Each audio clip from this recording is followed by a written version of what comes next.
Am I audible?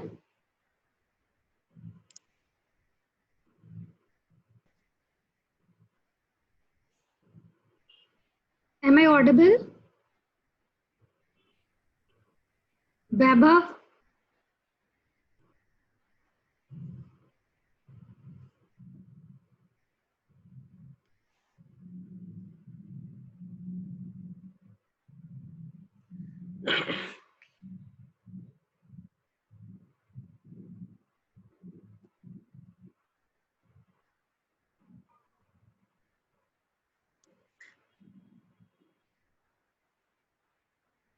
Yash Mishra, you have written that novel? Yash Mishra, unmute yourself. Yes, ma'am. You have written? Yes, ma'am. Congratulations. Thank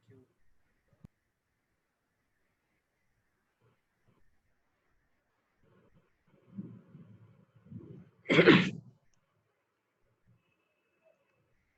Congratulations, Yash. Thank you, ma'am. Are you in the writing process? Are you writing enough?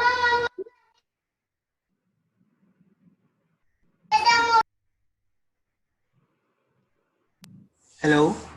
Hello. Yes, ma'am. Are you writing another novel? Right. Yes, ma'am. I'm currently working on another one. Okay.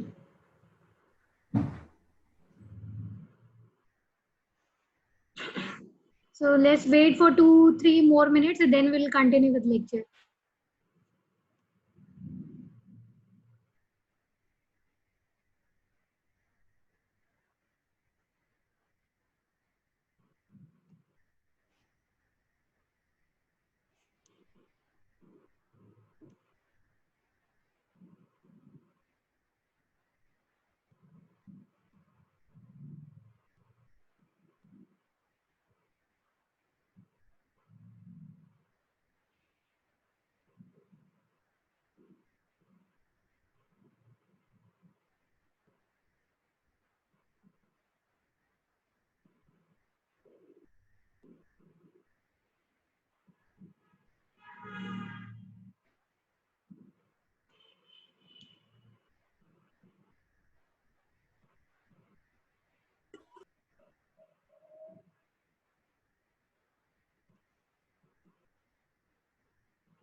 So good afternoon, everyone. So today's topic is function. Today we will discuss how to write functions in R. Hope you have studied functions in your C and C++ programming. So what is the function? Basically, function is a block of a statement built for a desired task. It means whenever you want to perform a particular task and if you encapsulate all these things into a particular unit, then it is called a function. Okay. So how we create a function in R, we will see that in today's lecture. So to create a function, first we have to give a function name, and in that function name, the syntax function is used to create a new function. Okay, so this is the name of the function and this is the syntax to create a function, and within the bracket we have to give the arguments or the possible parameters that can be further used in the body of the function. So this is the function, and here this is the line of codes which you want to perform a certain, which are responsible for a certain task. So you have to give a, suppose you want to perform an addition function, you just write add here, then you write the functions. Here you have to pass some arguments which you want to perform that, and here you write a code for the addition purpose. Okay, so in this manner we can define a particular function that are responsible to perform a particular task.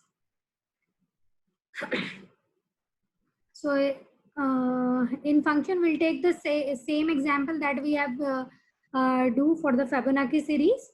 So on the last turn we have discussed what is Fibonacci series. When we when we have studied the repeat statement.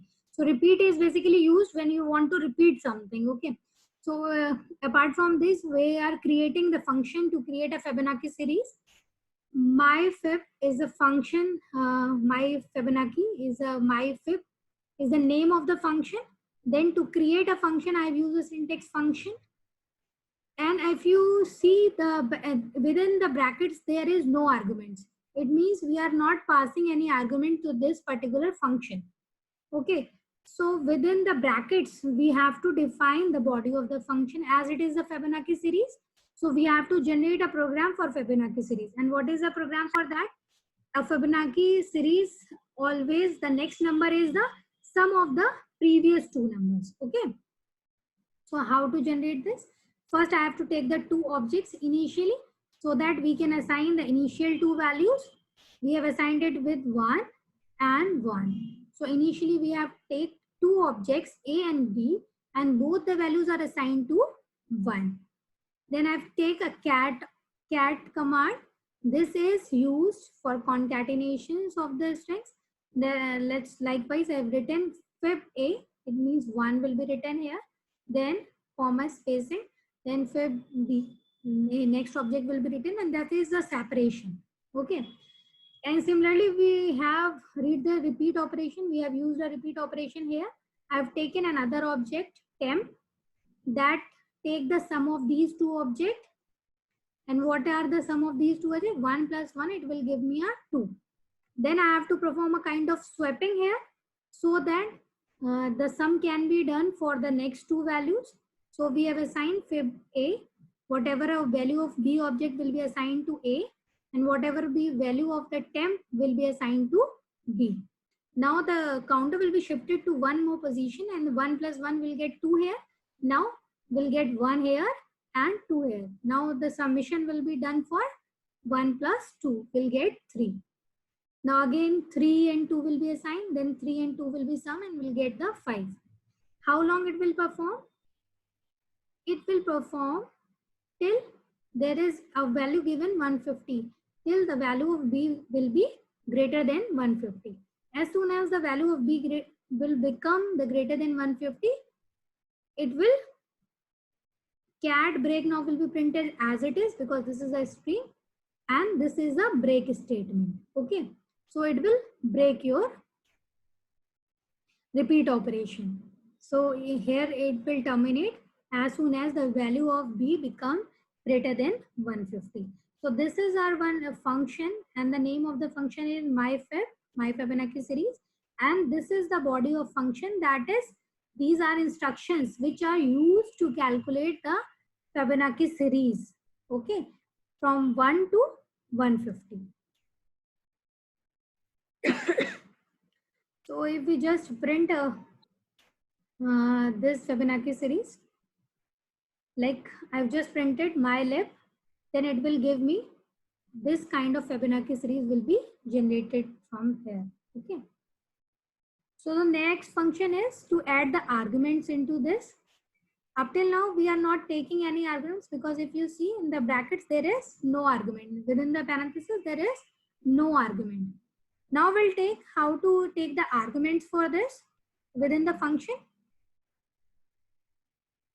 We have taken another function, myfib2. This is the syntax to create function, and thrash is one of the argument which is passed into the function. Okay. So rest of the code is same. Apart from where we are checking the value of B to 150, we are taking this argument, which we have passed within the parenthesis, and where the condition is now checked. If the value of B will be greater than thrash, then you have to close it. At the runtime, you have to pass the value of the thrash. Whatever the value of thrash you have assigned, that will Fibonacci series will go up to that point only. So it will give much more flexibility to change the value of the Fibonacci series. So this is one of the arguments which is passed to the function. Suppose I have run this program. If we take in thrash is equal to 150, we will get the same output. If we change some other value, like if we put 10 here, then it will run up to 8 only. So similarly, we can define different. Suppose I have taken it to 1 lakh, so it will print me such kind of Fibonacci series. So it's all depend upon whatever operation, whatever argument I am taking. Depending upon that threshold value, the Fibonacci series will generate. So up till now, we are not returning any value from the function. If you can see, there is no return command is used. We just write the body of the code, but there is no return value. So if you want to return a particular value from the function, then for that purpose, we have to use a return command. Okay, like the function is very same. We are generating the Fibonacci series. MyFib3 is the name of the function. Function is a syntax to create a function. Thresh is one of the argument which is passed within the function. We have taken a vector here. The vector is fib sequence. And initially what we have assigned it to a vector 1, 1. Initially within the vector there is only two values 1, 1. Two values are present. And we have taken a counter is equals to 2. Initially the second position is denoted by the counter. So we take the same repeat operation. In the fib sequence, what it assigned? It assigned initial fib sequence like C1, 1. It means the vector 1, 1 initially present here. Then what operation it performed? It performed fib sequence within the index value I have taken counter -1. Counter -1 means initially fib sequence 1. It will denote this point 1. Okay. Then it will add fib sequence counter. Counter is initially 2. So it will denote fib sequence 2 value here. And now it will denote this one. Okay. So what it do? It will present, it will create 1, 1 in the vector. Then it will add 1 plus 1 and generate 2 here. Now we'll increase the counter by 1, counter plus 1. Now the counter value is 3 here. So the next sequence or next number what we will get? 1, 1, 2 and here fib sequence 2 plus fib sequence 3. So the next values will be added and we will check a condition. If fib sequence counter is greater than thresh, then break. So whatever argument we have passed here, it will check for this value. If the value of this element will greater than this thresh, then it will break the statement. And finally, whatever vector which we have stored some values will be returned from this return command. Return, and within the bracket I have passed fib sequence. The generated fib sequence from here, and it will return from this function. When you call this function, then in the fib sequence, this complete values will be stored in the fib sequence and it will return from this function. So the function will give me very flexibility like here.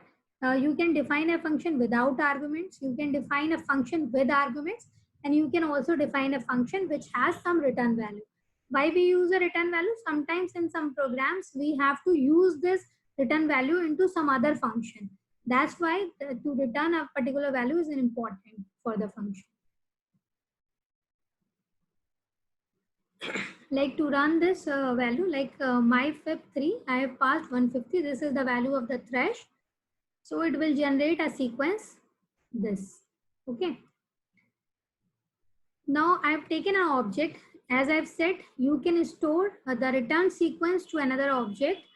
So like I have taken a object to here where I have stored which is assigned to this function my fib3, and the value that is passed here is 10,000. So the generated sequence will go up to the 10,000. As soon as it will become greater than this, the value will be neglected here. Okay, so that value will be assigned to this, and if you print this object, this will gives you this generated sequence. Similarly, what you can do, you can assign this into another object. Like 1:5 means the sequence will run from 1 and goes up to 5. So we'll get a sequence here. which is assigned to another object. So one more is the recursive function. Recursive function, you must be aware of recursive function. A function that calls itself is called a recursive function. To calculate the factorial, you have used the recursive function, in which what we are doing, we are calling the same function repeatedly. It's called the recursive function. The function which calls itself is called a recursive one. Here we have defined the same recursive function for the Fibonacci series. How we'll perform that? Like we have used my Fibonacci recursive. myFibric is the name of the function. The function here is function, and the argument which we passed here is n. So suppose if you pass any particular number here, so it will decrease that numbers, and it will do the Fibonacci for that. How it will do that? So we'll see. First we'll check if n is equals to 1 or n is equals to 2, then return a value 1. Else what happened? Then we call the same function again. The return value is myFibric n minus 1 plus myFibric n minus 2. So suppose I have passed 5 here, then it will return myFibric 4 plus myFibric 3. So if myFibric 3 will come, then it will again call the same function. So in similar way, we reduce the number of statements within the same function block, and finally we get the output. Like here I have written a 5 here. To generate a sequence of 5, we'll get the 5 value. Let's see how these operation will work on RStudio.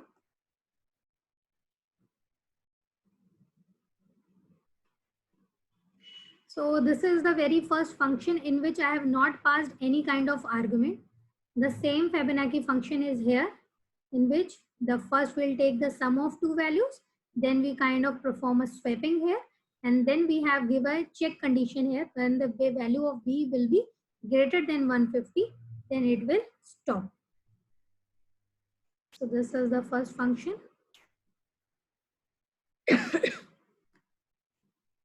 To run this function, we have to use this function myFib. So as soon as we call this function, the output will be generated here. And you can see this is not a formal return value, because you can see there is no positions are mentioned here at the starting value. So this is just the output of the function, because we are not returning anything. Then we have taken some threshold value here. This is passed as an argument to the function, and we passed it is here, and we check it to the value of the b.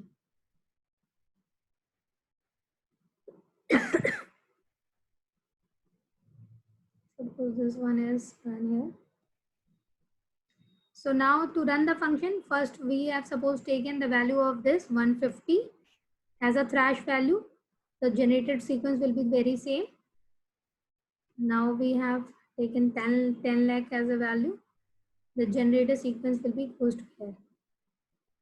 Now suppose you just take value equals to 10.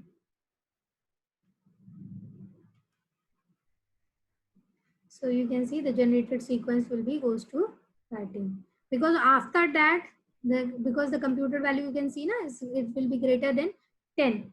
13 will be greater than 10, and from this point it will be break. Now from this we have returned some value. To return a value, we have taken a sequence, Fib sequence, in which we initially assign it to a vector of two values.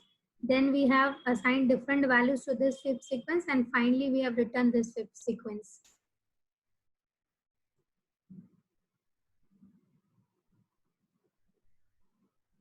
To run this, we have to pass a value of threshold here. So initially I have taken 150 is the value of threshold. So you can see this is a formal return value. You can see na, this is the position. At the position 1, there is a 1 element. At the position 2, there is 2 element. And if you look at this statement, you can see there is no positions are mentioned. This is just a output. This is not a return value. And this is a formal return value. You can see this is a position 1. And this is second, third, fourth. In this way, this is a formal return from the R console. So you can assign to different objects, and finally you can assign that object to a different object. So this can also be done by returning any value. So suppose I have taken 10,000 here. So generated sequence will go till the value is greater than 10,000. Last value is greater than 10,000. From that it will be break. Then I have generated again sequence for a sequence is passed in place of threshold here. So the threshold is 1 to 5. So up till 5 it will go and it will assign to another vector, that is bar. Finally, we have the recursive function. The function which calls itself is the recursive function. I have defined a function myRecFab here, and if you see, it will call again itself having the argument n minus 1, and here is the argument n minus 2. Why we are adding these values? Because we have to generate a Fibonacci series. That's why.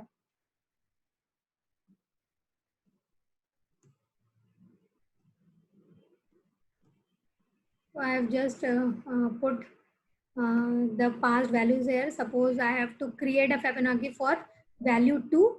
So it will return me a 1 because I have initially taken the n equal to 1 or n equal to 2. The return Fibonacci is 1. Why it is 1? Because at the initial 2 positions, we have the value 1.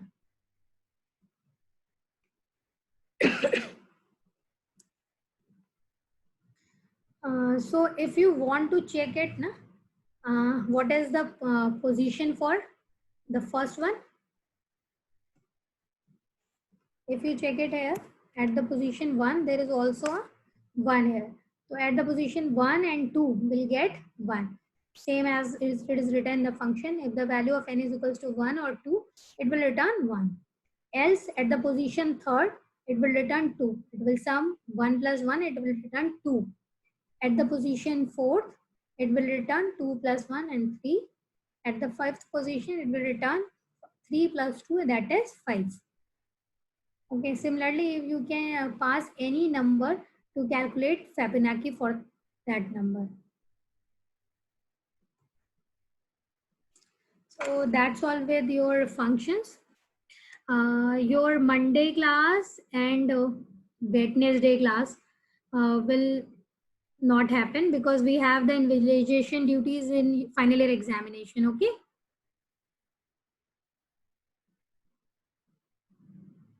Is there any query to anyone? Okay, ma'am. Okay, that's all with today's lecture.